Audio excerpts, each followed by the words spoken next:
Mabuhay and good morning. My name is Jürgen Steinmetzer, joining you from eTurbo News and live stream for the breaking news show, this time from Manila, Philippines. With me is Dr. Peter Thaler in College Station, Texas. It seems to be a beautiful day here in Manila. I'm here at the Marriott Manila Hotel. I'm looking out actually to the airport, and it seems to be a very nice and calm day. I haven't been outside yet. How are things in College Station? Well, we had today, of course, it's evening now in College Station because you're a day ahead of us in the Philippines.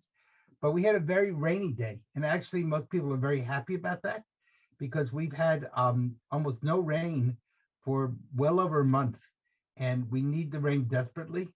So today we had a really hard rain that was soaking for about 8 or 9 hours, and all our plants are now very happy. The yellow grass is turning green, and we're it got cool. So it was a cool rainy day today. Tomorrow the sun will be out, but right now everybody's lawn is turning green and everybody's flowers are telling them how happy they are. So we're glad to see the spring rains come. It's a good thing for us here.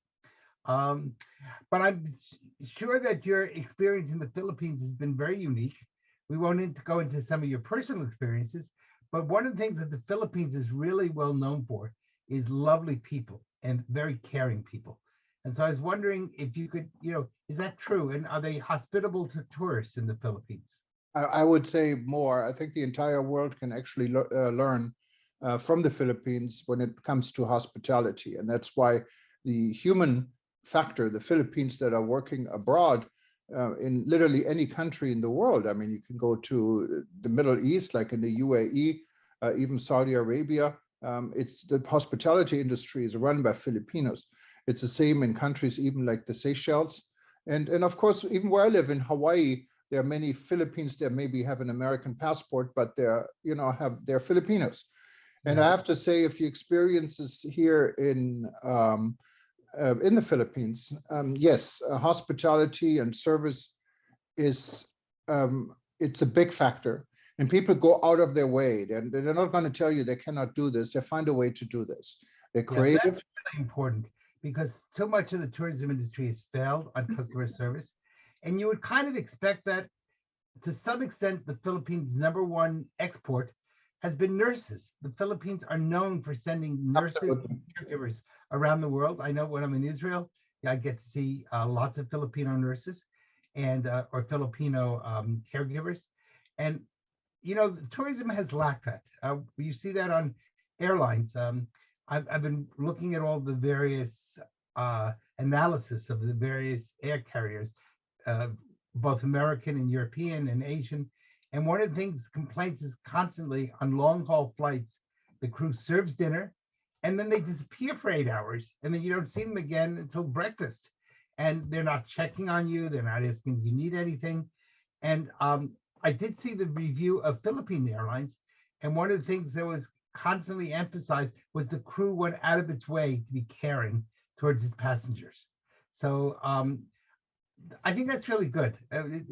Tourism to work has to have good customer service and it has to have caring people. And if the Philippines can be a symbol for much of the world on that, that's really a very helpful sign. Yeah, and the Philippine can, but I think what the Philippines is lacking to sell this domestically in the tourism sector. I think they can do a lot better in actually positioning its tourism industry. What's an excellent industry. The infrastructure is there for the most part. And this, as you said, the services here. I think it's lacking, in my opinion, this is just for my taste. I think the food could be improved, for example. But if you're not into Philippine food, I mean, here in Manila, you have plenty of other choices, of course. But when you get to the country, then you're more stuck to the traditional way. And Yeah. honestly, it's I not don't my think taste, but maybe others like it. yeah, it may be that the Philippine food is too healthy for you. I think I think you kind of like a lot of spices and salt, and I think you've had a kind of a salt-free diet. I personally like that, so I probably will love Philippine food at some point. As long as I can avoid the pork issue, I'm in good to go. But I think that you know what? I'm a firm believer even if you have an infrastructure problem or a food problem, if you have smiles and you have good customer service, that will compensate for almost any other problem that you have. No, and that's People absolutely true, Peter. people will forgive an infrastructure problem, they'll forgive a bad meal, but they will not forgive bad customer service. And that's really the essence, I think, of what makes not only the Philippines, but also other parts of Asia really go. The sense of caring. Japan is incredibly good at customer service. Some of the South Asian countries, such as Vietnam and Cambodia, are well known for customer service. And I think the Philippines is a real symbol of the humanity of tourism. And if we talk about tourism as a means to bringing people together, then the fine customer service, and it's not customer service, it's people caring about other people. And you have this, of course, and as you said, in many other parts in Asia, in Thailand, you know, the Thai smile is well worth it. Actually, I remember this flight I was on many years ago on Thai Airways from Bali to Bangkok, I think it was. And I've been on that flight on business almost every week, so they kind of know me. And when I asked, so what's the difference between you guys and Singapore Airlines? Because Singapore Airlines always had a superior experience. I said, well, I have to admit, you know, this came from one of the flight attendants. They are, you know, they may have better and even nicer airplanes than us, but we have the nicer smile. So you can see smile really sells, and Yes, friendliness sells. Yes, a smile, a sense of caring really sells. And in this world where there's so many problems, you have violence across much of Latin America. Certainly, you know, we don't know what will be in Europe. The foreign minister of Russia again said we may very well enter into World War III, but certainly we have a terrible crime wave in the United States. When you have those types of issues, then what you're seeing is that when people care, that goes a long way. And so a smile can cover up many, many difficulties. Somebody asked me today, I run an organization, and they said, why do you guys do so well on fundraising? And I said, because I know how to smile. And the person thought I was joking, but I wasn't. In other words, learning how to smile, learning how to listen, learning how to show caring are really essential qualities in the sense of making tourism work. And I think in that sense, the Philippines, I think, could become a really major tourism center. And it probably needs to have a little bit of work in some other areas, maybe get a few major other international conventions and some niche marketing. And that may be really what they need. I'm working on something right now, and you'll be, of course, will be helping us on in Panama, the idea of creating an international tourism, not just security conference, an international tourism well-being conference. And that will touch on everything from health to people feeling lonely when they're traveling to, of course, making sure that people don't get hurt either physically or emotionally or economically when they travel. But again, those are the types of conferences I think that makes the world move. And no, absolutely. Tourism is about hospitality. It is about people, and it is about peace. And that's why the human interaction is such an important factor in the human development. And it goes way beyond tourism. We can see this in the times of wars and conflict. The human interaction between people may save this world. Who knows? You know, and it's highly important. And tourism is playing an important role into this. Here in Manila, I think I can really say tourism can play an important role. Can play an important, yes. Can play, and the reason for that is that there are places in the world where tourism is only interested, unfortunately, in getting your money. And there are other places in the world that tourism is really about interaction between human beings. If it's a former, then tourism really doesn't bring about peace. If it's the latter, then tourism does a wonderful job about uniting people. But in order to do that, we got to get out of the hotels. We got to get people to get to know each other, to talk to each other, share experiences, get to find ways to see each other. And those are all really basic qualities. And on some level, the tourism industry has been lacking. Um, think about how you're on a long haul flight and the flight attendants never want to talk to you. They're in the tourism business. You're in their home. I mean, it's a flying house, but it's still in the sky. Um, they should want to interact with as many passengers as possible. Get to know them. What do you like? What don't you like? I will say that today I wrote a letter to the main airline that I fly on, telling them that I hope that their premium flights, that the food improves. That the last time I was on it, it wasn't very good, and that I've gotten reports from other people that it was not very good. And they did write me back a letter and said, we want to thank you and we will work on that. So I don't know if they'll do anything or not, but the fact they at least recognized that I was writing to them and they didn't just blow me off, that's good. And Peter, you and I were young enough to remember the times of Pan American when flying was such a privilege and the food was so excellent. I remember the times where I was privileged enough to fly first class on Pan American. I mean, you get the caviar, you get the Dom Perignon, you name it. No, it was all there. And compare this today on my flight and throw it at you. On my United Airlines flight in business class, or Polaris, they call it, from Honolulu to Guam on my way to the Philippines, I couldn't eat the food. It was something, I don't even know, some cabbage with some couscous, and it had no taste to it. It's nothing. And it's all on one plate. You know, it's not served nicely like it was before. It's done without heart. And and there's plenty of time. I mean, if 8 hours on the flight, why not just bring a salad? Flight attendants can be bored. Exactly. Yeah, exactly.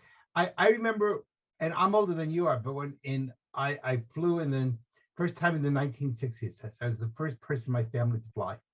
And I flew on Eastern Airlines, which doesn't exist anymore. It was a very short flight. It was from Washington, D.C. to Newark. So it was about 45 minutes on the plane, which was considered really ecstatic. Nobody would get on the plane without a jacket and tie.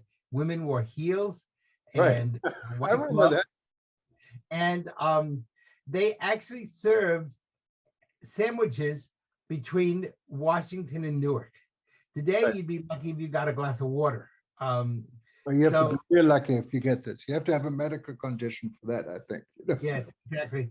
So, yeah, that's a real difference. And of course, you are right. The first time I was on a longer haul flight, which I think was Newark to California, everything was served in bone china. And they came through with a cart with a carved roast beef. And even just before COVID, if you remember, they served at least ice cream sundaes. They came around and, you know, what type would you like sundae? Now you get a Dixie cup if you're lucky.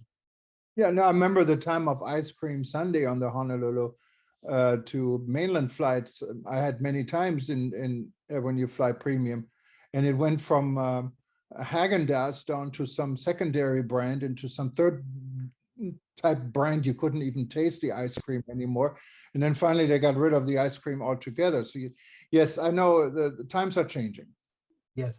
I think maybe what they're trying to do is get us all to lose weight. They figure the food is unedible. It's another way to force us to lose weight. But, you know. And forget about wine, you know, when between Guam and Manila, and these are expensive flights. They're not like a first class ticket from Guam to Manila is like $1,200 for a relatively short flight. And you asked for wine. I said, no, we don't serve wine. It's because of COVID. So that was a week ago. Yeah. So I think we need to get rid of this concept. COVID has become the excuse for everything. Yes. And the public is going to get really disgusted with it. I think, you know, people are really tired of all the mandates, would make no sense. So I can sit in a restaurant for 3 hours and I don't need a mask, but I get on a plane for an hour with a much better filtration system. And up until a few days ago, they would tell me I had to have a mask. And you say, why? They said, we don't know. And I cannot tell you how many times flight attendants said to me, make sure you wear as loose a mask as possible so you'll be comfortable. I'm thinking, if the mask is loose, that doesn't do Don't any need a good. mask. Then why do I need a mask? He said, well, it's really not for health. It's not for science. The mask is to show obedience to the government. Well, that's fascism. And we need to get beyond this. At this point, I think people are tired of it. People are really ready to go beyond this. And the bottom line is each time a virus mutates, it's weaker. I think in the United States, I don't know around the world, but certainly in the United States, well over 90% of the population has either had vaccine or has had COVID or has some way has been exposed, so that the chances now of you get breakthrough cases with your vaccine. I just had my fourth shot, and I encourage people to be vaccinated, but it won't stop you from getting it. It'll just make it a lot more mild. Okay, but that's still,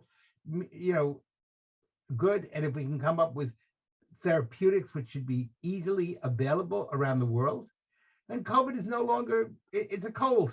That's what it is. It's a coronavirus, but we need to have therapeutics. That's really the key. And tourism needs to be pushing for this type of stuff. And the international tourism in the post-COVID needs a Let's Smile campaign where people are taught to smile around the world. Because if we can teach people to smile, we can bring this world back together.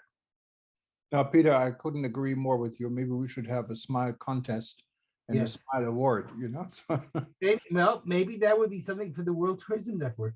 We have Absolutely. a Heroes Award. We don't have, maybe we ought to have a Smile Award, and people can send in their smiles and how they smile or something they've done nice to visitors in their country or nice for visitors in their country. And then maybe we should give out twice a year an International Smile Award. Absolutely. Great idea. Let's look into this. All right. Well, Well, listen, please smile while you're in the Philippines. Enjoy all your time there. And I understand you're by a great shopping center, so go do a little bit of shopping and help the Philippine economy. absolutely, Peter. Well, thank you very much, everyone, for watching us today on the Breaking News Show. We'll be back soon, day or tomorrow. And if you wanted to watch any of our other shows, just go to breakingnewsshow.com and you can find all our, all our recent shows. Since Breaking News is fairly new, you don't find all of our archives, what goes back now for several years, but simply click on the YouTube link and you can go back as long as you want and see all our hundreds of events we had, and many also with Peter and myself. Well, Peter, you have a nice evening. Take care. And please remember, talk to you soon. it's daytime for you in the Philippines, so walk around and smile. All right. Bye-bye. Mabuhay. Thank you.